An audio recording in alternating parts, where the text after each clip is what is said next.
Hey everybody, this is Herschel from High School Top 200, and this next team in the preseason uh, rankings is Napier boys. They Napier boys has had maybe a somewhat of they had a, actually no they had a mixed up season last year. They even though they had a New Zealand secondary school player, um, it still didn't feel like they were playing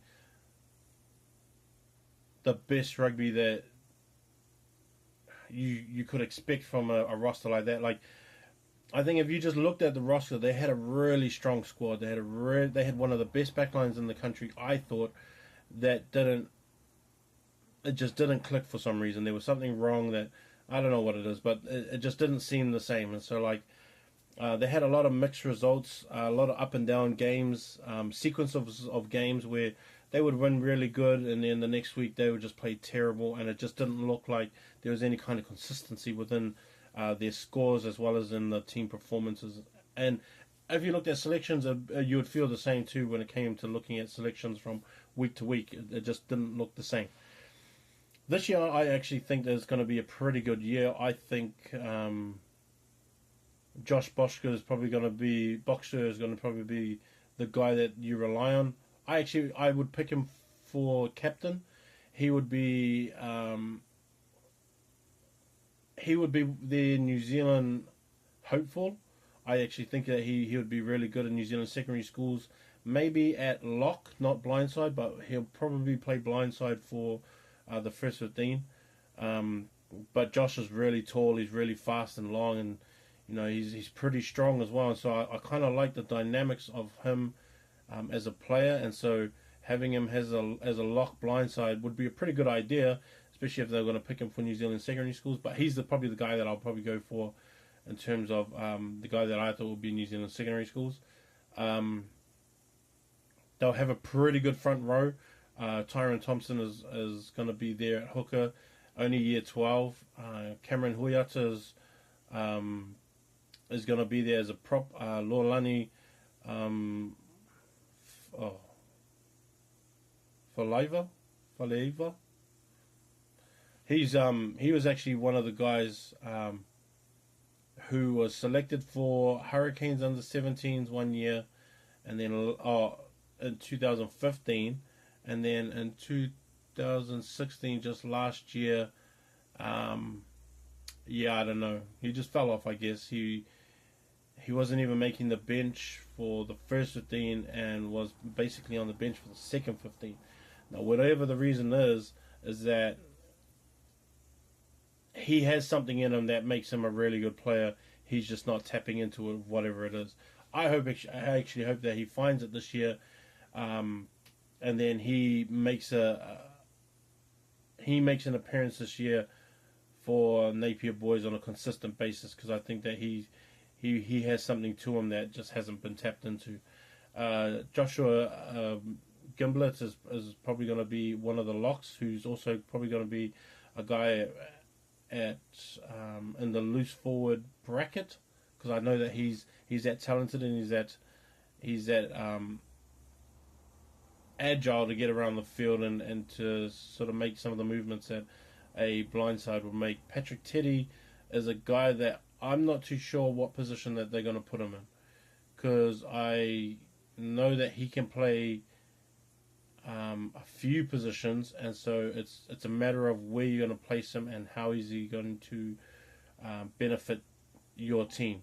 But then you're going to have to have him somewhere in those positions as well. So you're going to have him somewhere on the field as well, because you can't really waste a guy like that on the bench. And so finding him a position, seeing what he can do, maybe put him at number 8 or something like that, or shift some guys around. Because Jack Vaimuli is probably going to be the open side, and maybe you do push Patrick Teddy there to number 8 and see what he can do. But I think that their forward pack's going to be pretty strong. The forward pack's going to be. I don't think they can go too far out and be too creative with the style of play that they would play. I think with that kind of lineup, you'd keep it pretty old school and sort of keep them separate and only maybe run them maybe just off the halfback and just play within those spaces, just because I'm not too sure about a lot of guys that can run outside with the backs and sort of create some havoc out there and some mismatches. But I mean, they could try. I personally just don't see it myself. Leo Thompson is another guy in the midfield, and I think him and Nathan Giles will probably be, or Giles will probably be the best options for 12 and 13 there, and just seeing what they can do and seeing what they can come up with, because you never really know. I mean, Nathan was mostly on the wing last year. I think he had a couple of shots at centre or so. And so, yeah, you're gonna have to. Yeah, you're just gonna have to have a look and see what you have when you get all the boys together.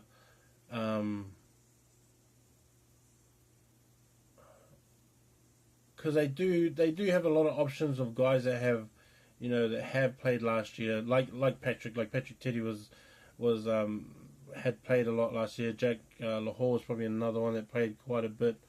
We'll probably look at Flynn Allen will probably be the halfback. He'll probably be a guy that they'll look at halfback.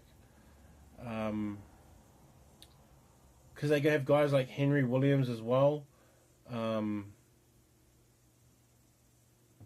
Nathan Chappelle is probably another guy that they have sort of hiding around there as well that they could probably go to, and they're pretty reliable guys too. Jake Sheridan's another one, and so they're going to find out what works best for them and see what happens. But in terms of players and filling the spots, they won't have any problems with that. It's just how they're going to do it. They're going to be a really good team, forwards wise, and then maybe setting the platform, they'll be really, really good.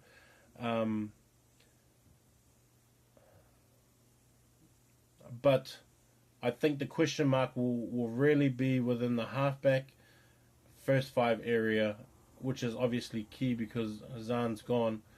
And so that's just something they're going to have to think about and find, and maybe have to make some shifts around.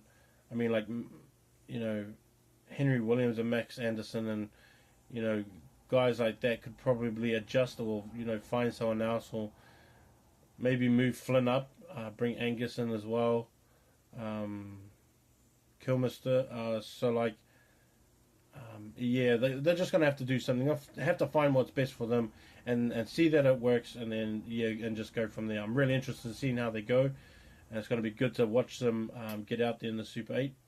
That's my, for Napier boys, peace.